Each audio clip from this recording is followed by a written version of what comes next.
Disagreement ahead of dialogue between government and Federation of Students. A renewed call on occupiers to end their actions. And kindergartens in Wan Chai Central and Western resume classes tomorrow.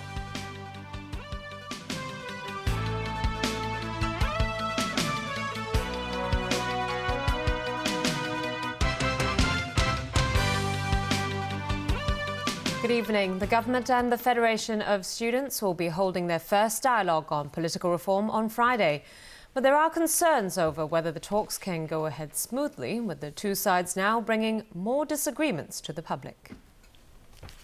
Before the start of any dialogue, the two sides have already been arguing over who said what in Monday's preparatory meeting. The government told the media yesterday there are two items on Friday's agenda to be discussed: the constitutional basis and legal requirements of Hong Kong's constitutional development.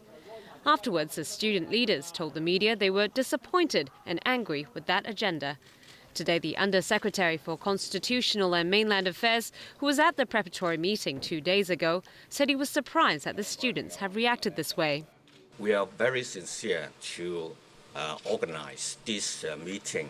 We hope that we have agreed two items of the agenda on the constitutional development. So we hope that we can stick to the item. He also expressed concern over the student groups turning the dialogue into an opportunity to call on more people to take to the streets. But the student leaders today insisted they did instantly object to the two items on the agenda when it was raised and criticized Lau for skipping out that part when talking to reporters. They said the government needs to bring real solutions to the table on Friday if it wants to continue the talks. Whether they will continue to discuss or to negotiate with us under that framework would be pending on that real dialogue happen. So if the government did not release a positive response on what they've done and did not give us a positive solution to that political crisis, so we may consider whether to continue with the dialogue. This first talk is set for Friday afternoon in Wan Chai, although the government has yet to pin down a venue for it. It also hopes to find someone with a neutral position to host it, but the students have rejected the need for a host. Education Bureau has announced classes at kindergartens and nurseries in Wan Chai Central and Western District will resume tomorrow. Meanwhile, road closures resulting from the Occupy protests continued to cause traffic congestion in various parts of the territory during the peak hours. Stephanie Choi reports. After more than a week of class suspension, classes will resume for kindergartens in the Wan Chai, Central and Western districts tomorrow. We have been liaising with kindergartens in the two districts. We've understood that schools have already kindergartens rather have made adequate preparations concerning ways to cope with the situation. Despite the ongoing class suspension at kindergartens in those districts, some parents sent their kids to school today. Kindergartens in the affected districts made arrangements to care for their students during the class suspension. One principal said her school will make special traffic arrangements for students living in hard-hit areas when class resumes. We drove down the island eastern corridor from North Point to Wan Chai during the morning rush hour. The journey took 30 minutes. In Admiralty, demonstrators continue to gather. Queensway and Harcourt Road remain closed, which leaves Long War Road as the main link between Wan Chai and the Central and Western districts. Outside the Chief Executive's office at Tamar this morning, protesters worked with police officers to let a rehabilitation bus ferrying government workers into the compound. Trucks carrying food supplies for the police also entered and left the area. And traffic along Gloucester Road in Wan Chai seemed to have improved from yesterday. Over in Mongkok, protesters continue to gather for the Occupy movement. Stephanie Choi, TVB News. Relations between pro-establishment and pan-Democrat legislators are set to get worse in the new Legislative Council session. The two sides are vying for control of some of the legislature's key subcommittees, and this adds to the controversy over the first council meeting, originally set for today, being postponed due to security concerns. Joao da Silva reports. It opens a new front in the battle over Hong Kong's political future. In an unexpected last-minute move, all but one pan-Democrat legislator submitted applications for membership of LegCo's Public Works and Establishment subcommittees. That means they will outnumber their pro-establishment counterparts in two subgroups of the Finance Committee tasked with overseeing public works spending and the structure of the civil service. And unlike previous years when the two camps reached agreement beforehand to share the chairman and vice chairman positions of LegCo committees, this year pan-Democrats are set to take the leadership positions. An Chiang of the Democratic Alliance for the Betterment and Progress of Hong Kong accused the pan-Democrats of breaking the trust between the two camps. She said all the pro-establishment lawmakers will submit late applications to join the subcommittees. Late applications, however, require a vote from committee members to allow it. We have entered an age of disobedience and an age of non-cooperation. If they now want to strategically and tactically apply for members to be admitted to the two subcommittees so as to outnumber the pan-Democratic camp, I see no reason why the pan-Democratic camp would want to allow such late application for admission to membership. Leung added that the pro-establishment camp have dominated chairmanships in the past, even though the agreement was to share the positions equally between the two sides. While pro-democracy protesters make their voices heard out here, politicians, namely pan-Democrat legislators, have taken their battle inside these walls. But while they may be winning the battle over subcommittee seats, one thing is for sure: the pro-establishment camp will not let them win without a fight. Joao da Silva, TVB News. Two business owners have filed claims against one of the Occupy Central organisers, Benny Tai, at the Small Claims Tribunal. The two business owners said their companies suffered losses as a result of the civil disobedience movement. One of the claimants, a travel operator, says he lost $450 as he had to cancel a tour on October the 1st. He submitted a claim for $1 from Benny Tai as a symbolic gesture to illustrate the injustice of the civil disobedience movement. But the tribunal rejected his claim as it will only accept claims for a full amount of losses. Another claimant submitted one for $230,000 worth of losses. But the Small Claims Tribunal can only process claims up to $50,000. The claim has been transferred over to the Eastern District Court.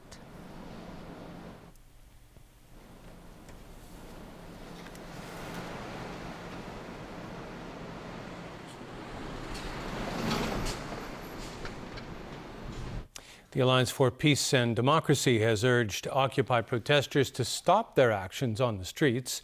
The Alliance says the occupation of roads has gone on for long enough and that it has severely disrupted the normal lives of the city's residents. Owen Fung reports. The spokesman for the Alliance for Peace and Democracy says his group has remained relatively silent since the occupation began, as he hoped the protesters would calm down and engage in dialogue with the government. Today, the Alliance urged the protesters to come to their senses and return the occupied roads to the public. Chow believes many residents are tired of having their normal lives disrupted. Chow emphasized that his group's petition against the civil disobedience movement, which received 1.5 million signatures, shows most local residents disagree with the protesters' actions. He said the civil disobedience movement has reduced the city into chaos. Chow commends the government and the police for handling the Occupy protest with restraint. He warns that should the civil disobedience movement continue, members of the general public could turn against the protesters. The anti-Occupy group strongly condemns the protesters for not allowing the police to enforce the law. On allegations of triad involvement in violence directed at protesters in Mong Kok, Chow has this to say. Mong Kok is probably the biggest area where, our underworld make the most income from. If you stop Mong Kok from operation, and the underworld suffer. If they suffer, they will do something. So there is no question of anyone organizing them. It could very well be that they are one of the victims of this current movement. Chow says he hopes the dialogue between the Hong Kong Federation of Students and the government will soon put an end to the protests. Owen Fung, TVB News. Asia Television has issued a letter to its staff saying it's unable to pay their wages for September. The letter says ATV doesn't have enough money in its books to pay employees' wages and apologised to its staff for the trouble caused.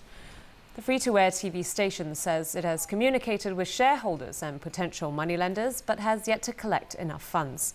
The letter also mentions that some ATV shareholders are in talks over selling their stakes and a decision will be made in the near future. ATV believes its payment problem will also be resolved after that. Both the Communications Authority and the government have not received any news from ATV on a possible change of shareholders. And coming up after the break, another Taiwanese company found in contaminated oil controversy. Turkish police clash with protesters demanding action against IS group. And a total eclipse of the moon.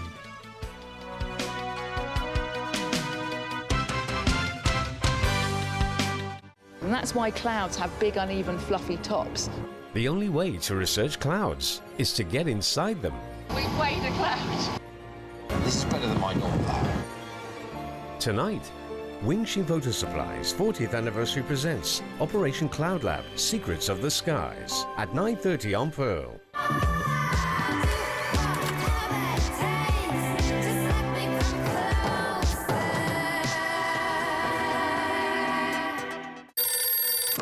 喂，阿仔啊，我頭好痛啊，仲鼻塞添啊！你等下，喂，老婆，喉嚨好痛啊，仲周身骨痛啊！我發燒啊，你摸下我頭幾興？我沾到鼻水啦！我咳死幸福為你行多步，特強幸福傷風咳素，12大傷風感冒同咳症狀，一次過 KO。幸福為你行多步。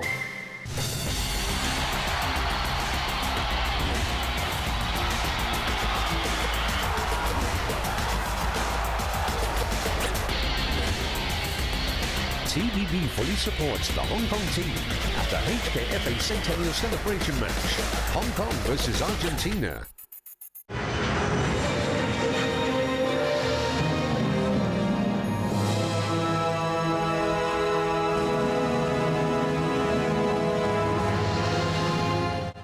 The time now is 7:43.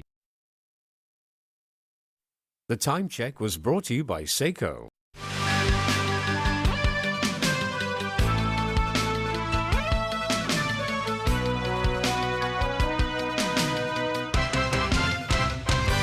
And welcome back. Another Taiwanese company has been found to have produced contaminated oil. Authorities found a few types of edible oil made by Zhengyi was a concoction of oil meant for animal feed and lard. Between February and May, the company purchased a total of 424 tons of oil meant for animal feed. Authorities have taken the affected products off the shelves and are conducting investigations. 3 scientists are sharing this year's Nobel Prize in Chemistry for developing new methods that let microscopes see finer details than ever before. Americans Eric Betzig and William Murner and German scientist Stefan Hell were cited for the development of super-resolved fluorescence microscopy. The Nobel Committee says their groundbreaking work bypassed the maximum resolution of traditional optical microscopes, transforming them into nanoscopes. The breakthrough allows scientists to study the tiniest components of life, such as the interplay between molecules inside cells, including the aggregation of disease-related proteins. The Nobel Prize in Literature will be announced tomorrow. Turkish police have been using tear gas, rubber bullets and water cannons to try to tamp down demonstrations across the country. The country's Kurdish community is demanding the government do more to protect Kurds from attacks by Islamic State militants in neighbouring Syria. James Aitken has more.